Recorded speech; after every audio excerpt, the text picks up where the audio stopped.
How y'all doing? Hopefully we'll get a little shower here in a second. So I want to start with a little story from about 3 years ago.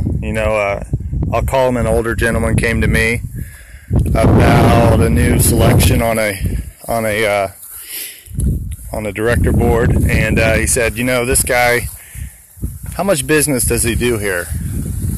Should we really be getting this guy on?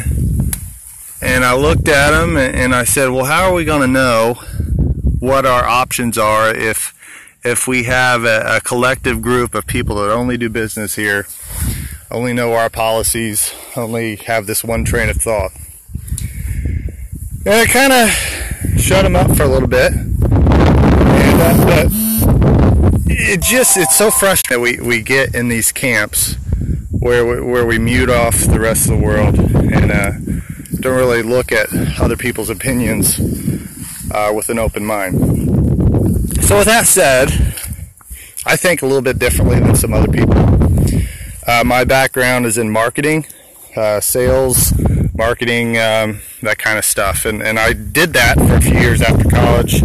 Started a landscape company and went from scratch to a $500,000 company here in a couple of years, just from my love of agronomy, but I couldn't farm.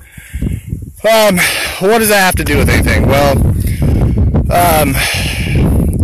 I look at things more in a derivative standpoint. And when I was in sales, what I learned in this short time when I was just going out and making calls was, if I wasn't talking to the right person, then I could carry on and on all day, but the objection at the end is going to be the same. Well, I don't make the choice. So when the bad things happened in our family health and I lost my father, the first thing that we went to was trying to get closer to the source of what we're actually trying to do out here, which you go through the countryside, about all the grain, either soybeans or corn, are going in an animal. And we just started investing in hog barns to basically acquire more fertility to build up farms that way.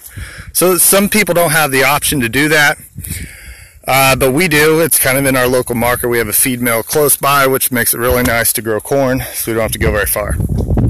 So the point is, we've built these barns. We've got a new barn back there, a quad that's only 3 years old.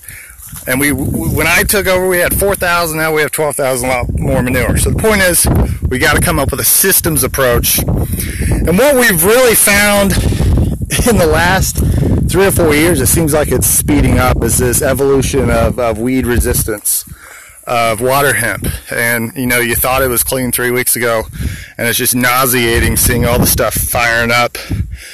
And you can feed the co-op or the chemical companies with residuals. You can use dicamba and worry about drift. There's Liberty, there's people tilling, and then there's the people with more of a systems approach. And the point is, every year things evolve.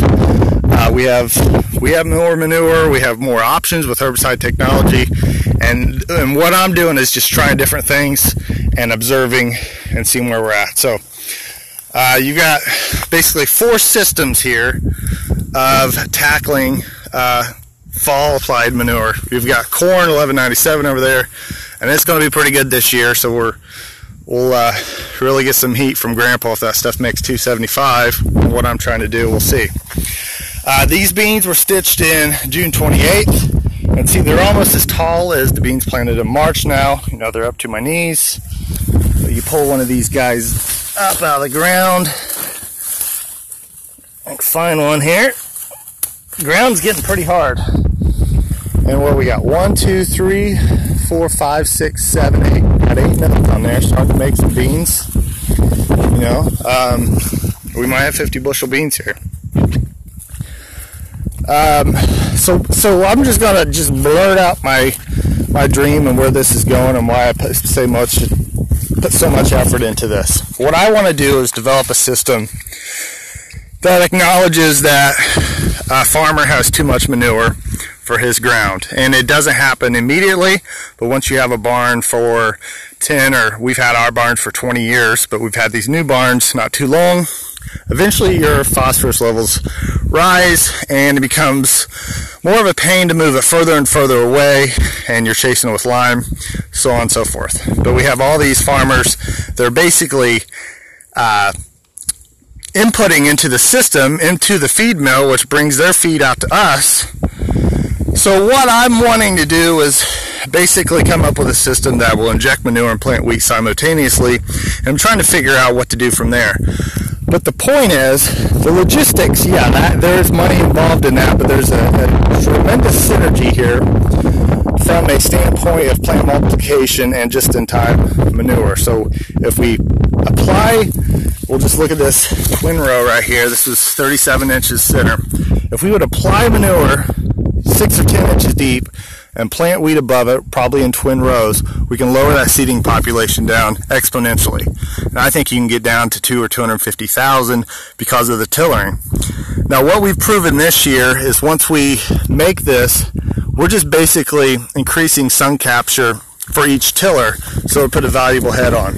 So the point is, my actual input costs outside of logistics, I can get down to producing 70 to 100 bushel wheat on $6 worth of seed and manure, just the cost of logistics. So now that we have dicamba resistant soybeans, and because we can use dicamba now, we can integrate cover crops in there that can capture more of that manure. So what I'm doing is using radishes. So imagine you have a keg of beer and you bring it to a party and you just have a bunch of 100-pound librarians. They're not going to consume much of that beer. You're going to have a lot left. Well, when we widen this wheat out, there's still not a lot of real deep roots, and it's spaced so wide that a lot of that manure would volatilize, lose through the tile lines, and it wouldn't be quite there for the next year. So we throw a cover crop out like radishes, and that's just like bringing a bunch of fat Irishmen that are just going to consume it, and we store those nutrients in the roots. And once the winter kills that, then it can release to a crop that actually wants nitrogen March through May, like wheat. It doesn't work as well in corn.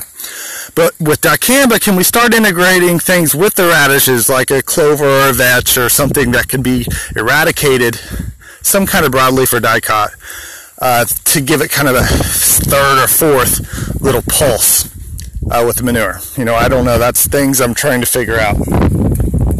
But you look at these bean plants, we were at 6 or 8 nodes on those late planted. Going back to that derivative talk, we can now use the wheat to shelter the beans somewhat from frost, and we can leverage that by just planting them so early that we can run over the wheat and not damage it mechanically. So you can take any planter you want, plant it. In this instance, I planted it sideways. And sometimes you got to do things that seem a little backwards to learn things without getting totally invested in the system. And sometimes innovation comes from not buying all these fancy things and just using simpler things to accomplish the same task. So anyway, that's what we're doing out here. And we've had the rainfall this year to make this system look pretty good. If we were drier, it'd probably struggle a little bit more. But when we start adding a crop that hardly costs us anything, integrating a cover crop, and then getting, I think these beans might make 70, we'll probably collectively make more revenue on this field than even 270 bushel corn over there, because the costs are a little bit less. But we had to add nitrogen to that. So if you really think about this from an environmental standpoint, we had plenty of nitrogen to drive that corn, but it was completely way out of timing because we applied all that free ammonium. Manure isn't like anhydrous. It doesn't have to convert. About 60% of it's readily available, and if you apply it when you don't have a plant to uptake it, whether it be a crop that you're going to take the next year or a system like this where we have wheat and cover crops to absorb it like them fat Irishmen, now we can be a little bit better. And this took no nitrogen out here to drive that wheat. So I think I rambled on enough. Irrigation, well, I think in our context with our manure, we have high soil test levels and we have to get rid of it. Irrigation makes sense to me because, you know, if you compare us to, say, Nebraska sands, all our nutrition is somewhat free. So I can run the manure through river screens and really get all the solids out and really cut that down to maybe 0.5% or 1% and throw that through our lines. And we can make a pretty efficient system where we're just basically paying for the electricity and nutrition's free. So it makes sense for me to get irrigation. That's a big reason I'm doing this as well, because I think if we could keep our hand on the water situation, we could maybe space these beans out a little bit wider if we could water them and really get somewhere. So anyway, thanks for watching. Good day.